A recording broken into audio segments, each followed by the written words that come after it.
Instituto Unibanco apresenta.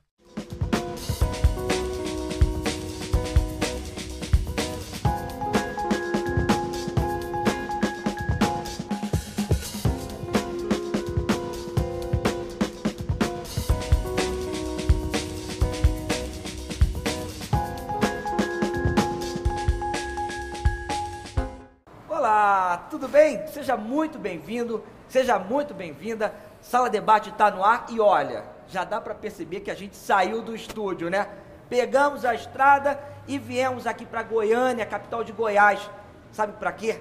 Para fazermos o primeiro de 4 debates especiais envolvendo educação e juventude. Deixa eu fazer uma pergunta para você. Você já falou, já ouviu alguém falar, eu já concluí os meus estudos? Pois é. O cientista Daniel Cara, que é um dos entrevistados desse programa, e você vai conhecê-lo daqui a pouquinho, ele tem uma opinião sobre essa frase.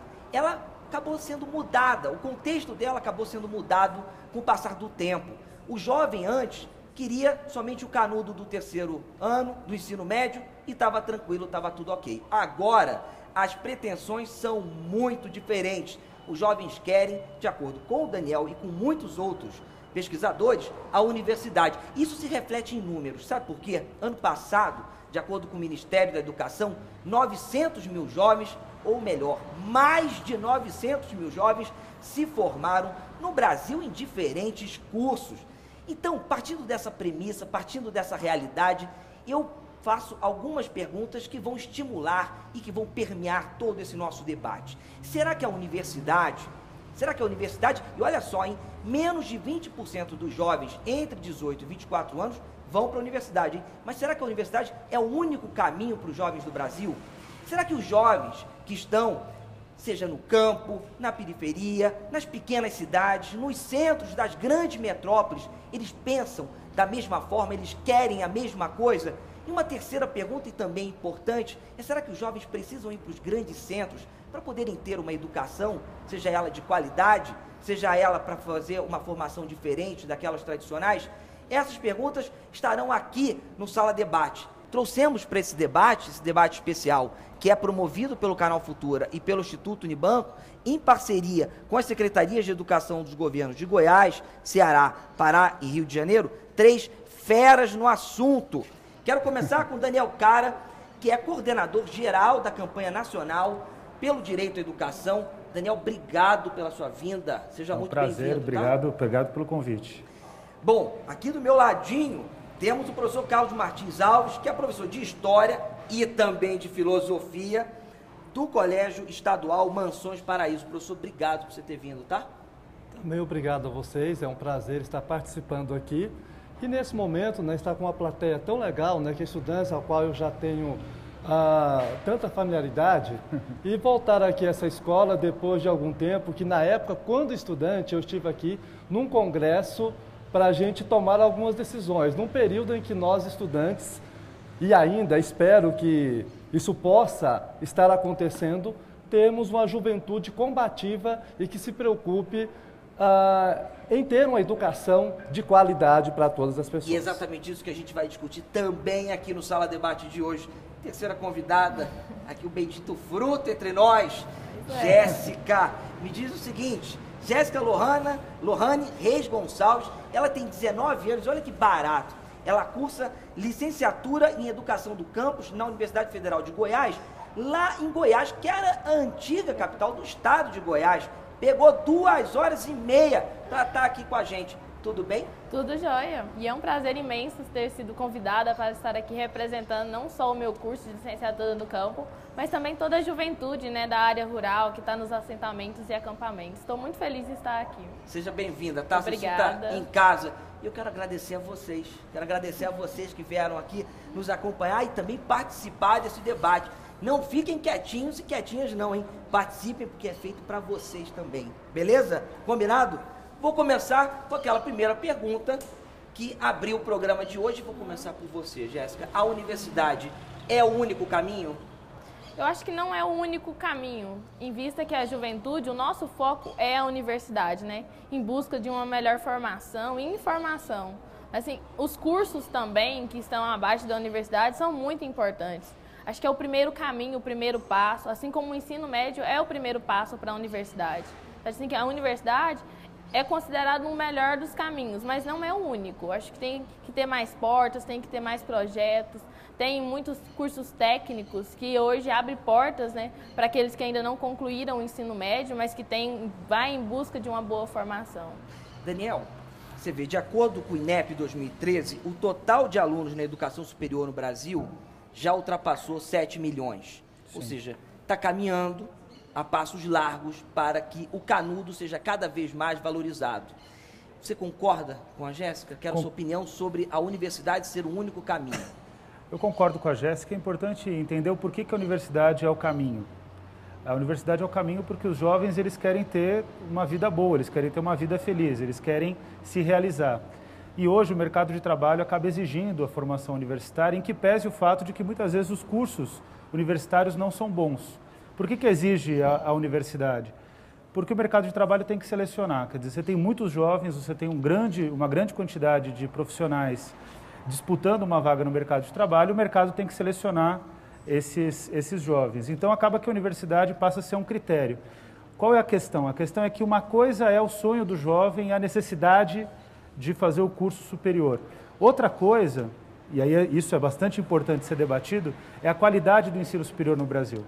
E essa questão passa também pela qualidade do ensino médio, quer dizer, é uma questão cumulativa, né? Você vê, no Brasil também, de acordo com diferentes pesquisas, os universitários estão distribuídos em 32 mil cursos, professor, de graduação oferecidos por 2.400 instituições de ensino superior, 301 públicas e o restante particulares.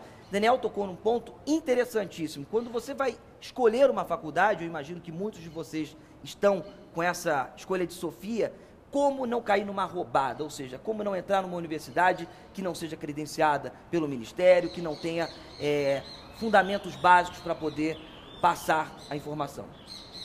Tá, primeiramente, eu estou de acordo com a Jéssica, né? De fato, a universidade não é o único meio dessa juventude hoje galgar melhores condições, uma mobilidade social. Mas, na minha opinião, ainda é a melhor opção. Ainda. Mas uma coisa que foi falada aqui, que é interessante, é a questão da qualidade. E aí, respondendo ao que você disse, isso me preocupa muito. Porque nós temos hoje é muito... Deixa eu só retornar aqui.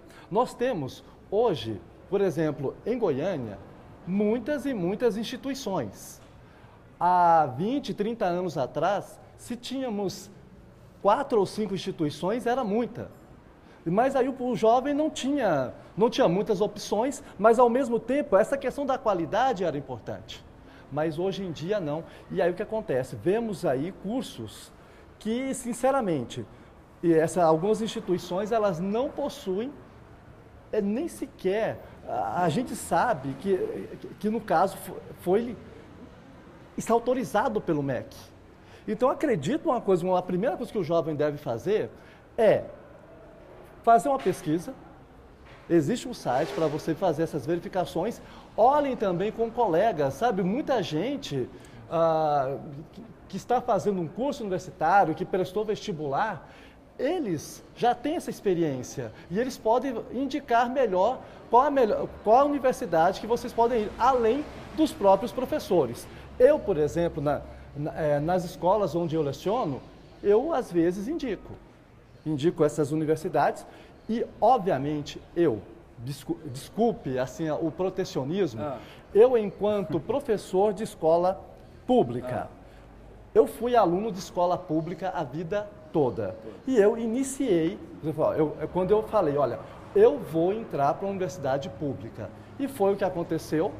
E necessariamente eu espero que os nossos jovens de escola pública também estejam numa escola pública e de qualidade. Mas, se não, pelo menos, porque realmente no momento isso é impossível, que tenhamos instituições privadas de qualidade. E tem. Bom, mas deixa eu trazer o Daniel para dentro dessa opinião, para dentro desse debate aqui entre nós dois, porque é importante, nem todo mundo tem condição de passar numa universidade pública. estão na universidade particular, eu queria só que você complementasse o que o professor está falando, e daqui a pouco eu vou chamar vocês aí, hein? Quero participação de vocês. Vai formulando perguntas, ideias, participações, porque eu já vou chamar esse lado daqui da plateia.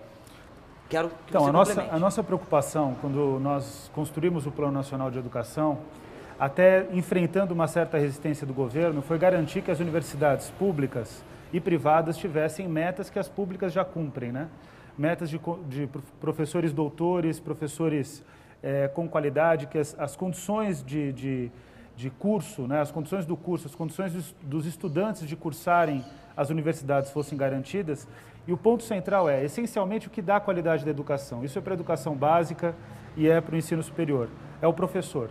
O professor é o elemento central do processo educativo em termos de qualidade. Então, qual é a questão fundamental que tem que ser observada pelo estudante quando ele vai escolher uma universidade, ele não conseguiu passar na pública? Eu peço para que todos vocês prestem vestibular para as universidades públicas. Não importa se não conseguiu passar, é importante tentar, é importante estudar para o vestibular.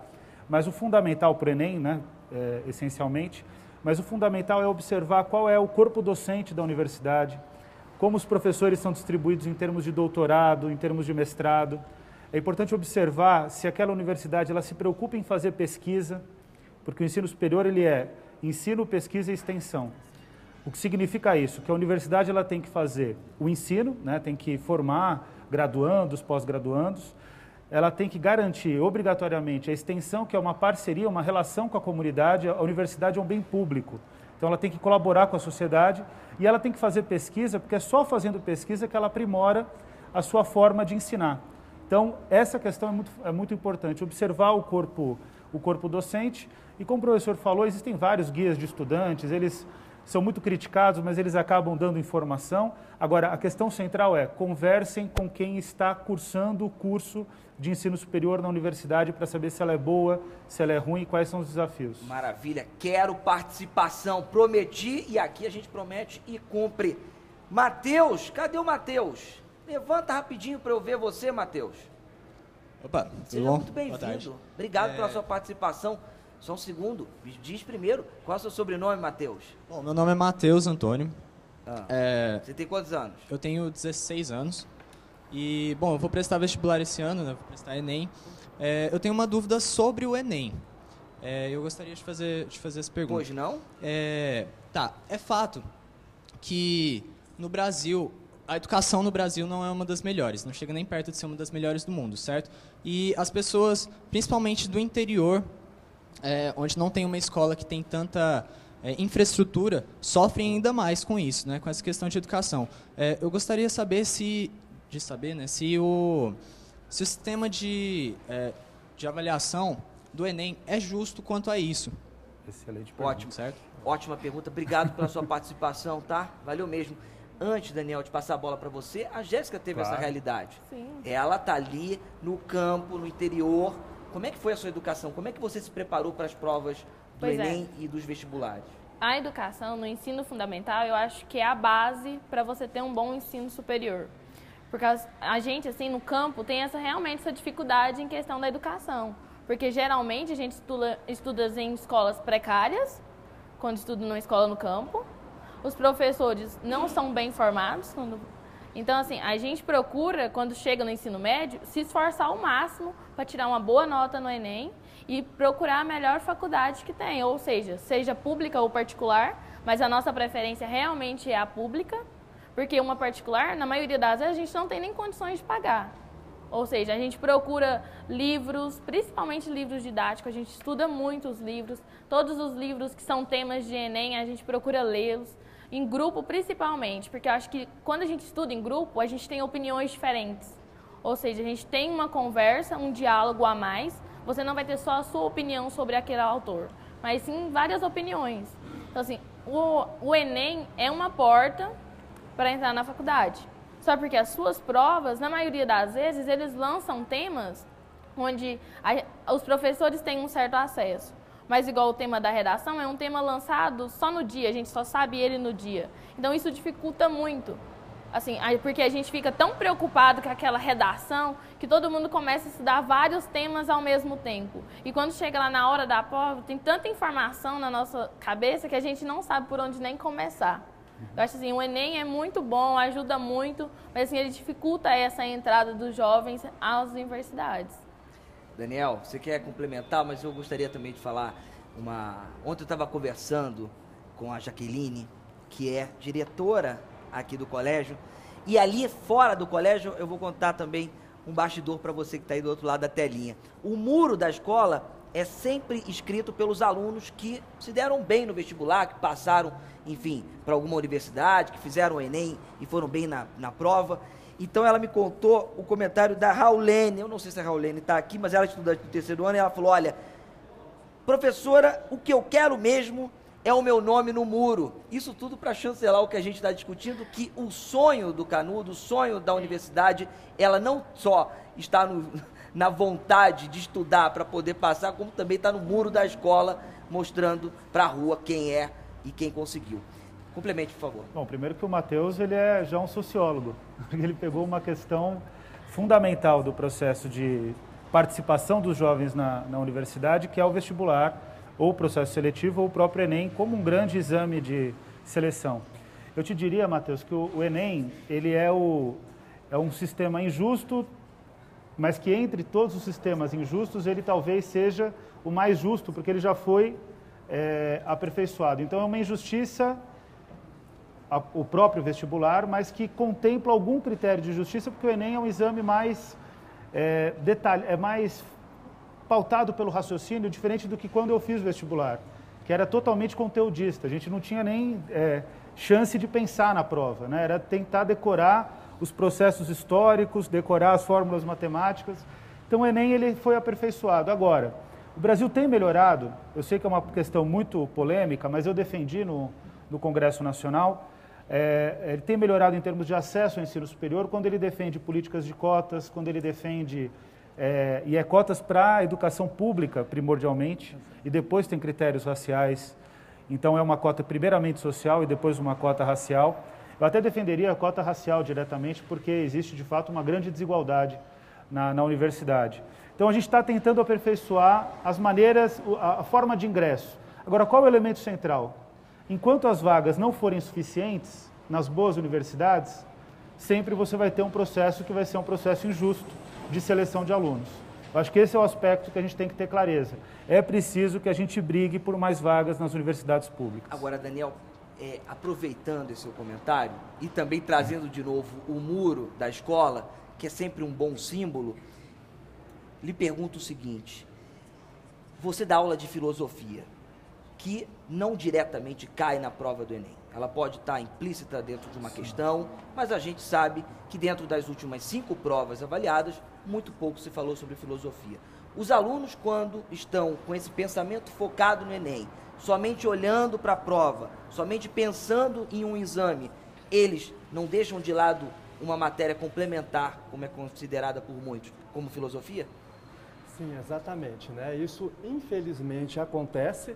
E como eu já havia falado várias vezes com algumas pessoas, isso conta com incentivo de outros profissionais da educação, inclusive grupos de gestores, que por desconhecer disciplinas como filosofia, sociologia, educação física mesmo, acham que isso não representam muita coisa. Entretanto, há uma dificuldade também por parte desse grupo gestor, como de certos professores, em entender que muita coisa, por exemplo, em filosofia, está permeada, como você mesmo disse. Há alguns anos atrás, quando ocorreu o vestibular aqui da Federal, da UFG, nós vimos o seguinte, um tema de redação.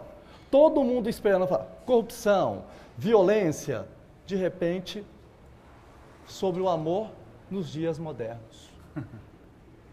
Eu cheguei para alguns alunos... essa redação? Exato. Aí eu cheguei para os alunos, né, do terceiro ano, de uma escola, na rua, e aí? Vingança, né? E aí, se você tivesse prestado atenção nas aulas de filosofia, vocês poderiam ter se saído melhor, vocês não acham? E por aí vai. Em quantos momentos isso não acontece? Tá? Então, em alguns instantes, quando como eu disse para você, fora, que eu já trabalhei com um projeto pré-vestibular com jovens na periferia, por favor, não contem isso aqui, tá? Só vai ficar entre nós e o Brasil agora. Mas a gente, uma vez, eu e um grupo de professores e estudantes, nós montamos um grupo, né, que daria aulas específicas. O que a gente não sabia na época é que a gente precisava de autorização do MEC. Só depois que a gente ficou sabendo. Mas foi uma coisa maravilhosa, porque eu trabalhei filosofia nas redações com eles. Você vê, isso é super importante para dizer que todas as matérias são fundamentais, sejam para a prova do Enem e também seja para a nossa vida. Então eu quero trazer a participação do pessoal aqui da esquerda agora. Ana, cadê você? Ana Paula, pode levantar? Obrigado pela sua participação. Bom dia, tá obrigada. Tudo bem? Maravilha. Então, qual a sua pergunta? Minha dúvida é sobre o Enem, que eu acho que não não serve para mim, mas tem muita gente que tem essa dúvida também. Queria saber, num caso de um adolescente que está sob medida socioeducativa, que inclua a privação de liberdade, como é que ele faz? Qual a possibilidade que ele tem de fazer o Enem? Obrigado pela participação. Daniel?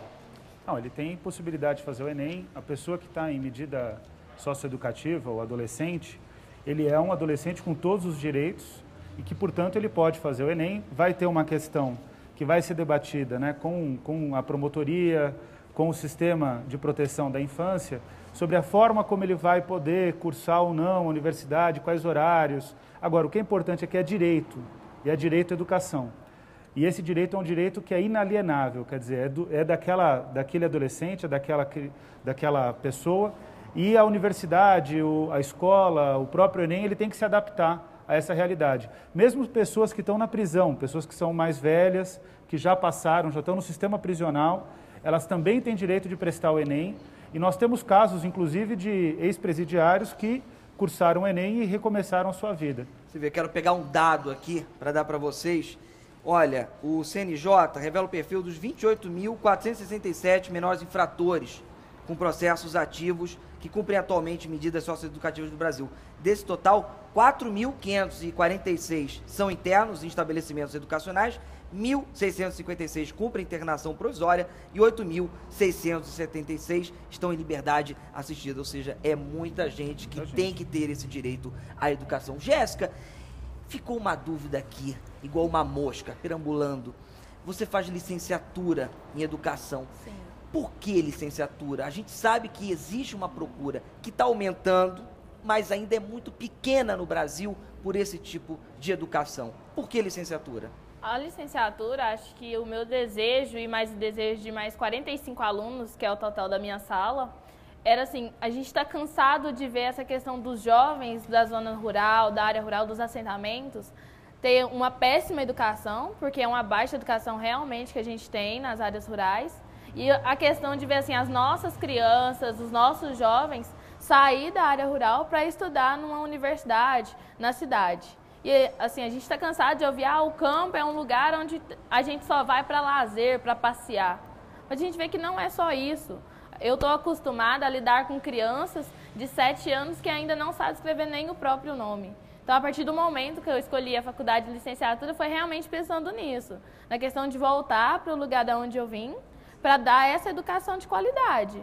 Para ensinar aqueles que ainda não tiveram a oportunidade de ter uma boa educação, independente de ser criança, jovem ou já adulto, porque hoje no campo a gente tem realmente essa grande maioria de adultos que ainda não sabem nem mesmo escrever o próprio nome, que são chamados de analfabetos, que eu acho uma injustiça, porque eu acho que cada um tem o seu próprio conhecimento. Então, a partir do momento que se chama uma pessoa de analfabeto, eu acho uma injustiça muito grande. Então, assim, a minha ideia é realmente essa, me formar na Universidade Federal, em licenciatura de Educação do Campo, voltar para a minha terra, voltar para junto das minhas raízes, como se diz, e dar uma educação de qualidade, para que não sofram como eu, porque a nossa questão não é nem tanto só a educação, tem o transporte, tem a questão de horário. A gente está cansado de ver crianças de 5 anos sair 9 horas de casa, 9 horas não, às 3 horas da manhã de casa para chegar o quê? Sair de casa de madrugada para chegar à tarde, sem alimentar direito. Assim, acho que a nossa vontade é realmente... O desafio do transporte. Se você acessar agora www.futura.org.br/Enem no Futura, que é uma parceria do canal Futura e do Instituto Unibanco, você vai poder ver uma websérie. Nessa websérie, no capítulo número 1, mostra os desafios do transporte do Yuri. Ele demora 2 horas, como a Jéssica, no Rio de Janeiro, para conseguir chegar até a escola. Professor, a gente está chegando ao final desse primeiro bloco. Eu quero que você complemente o que a Jéssica falou. Você levantou o dedinho e agora eu, como professor, estou dando a voz. Sim, obrigado. Né? É interessante a fala da Jéssica, quando ela começou a falar, a preocupação dela em trabalhar com a sua comunidade, o seu povo. E no momento em que os cursos de licenciatura são o que menos as pessoas querem fazer. Se eu perguntar aqui para cada um desses meninos, o que eles vão, a maioria, eu tenho certeza, se eu tiver 1 ou 2, e se brincar nenhum, vai dizer, Deus me livre de licenciatura. Mas ela tem essa preocupação. E é interessante que a gente chame a atenção para a importância de ter no curso de licenciatura, de fazer esses cursos. Por quê? Porque precisamos de mais professores. Mas daí existem outros fatores que, para não quero prolongar, porque a gente precisa caminhar e mais à frente eu falarei sobre isso. Você vê, de acordo com o último censo, mais de 200 mil alunos concluem curso de licenciatura. Pedagogia corresponde a 44,5% do total de matrículas. A gente vai para um intervalo rapidinho e a gente volta com mais esse primeiro especial sobre educação e juventude aqui direto de Goiânia. Então é isso daí, eu te espero, hein? Fica aí, até mais.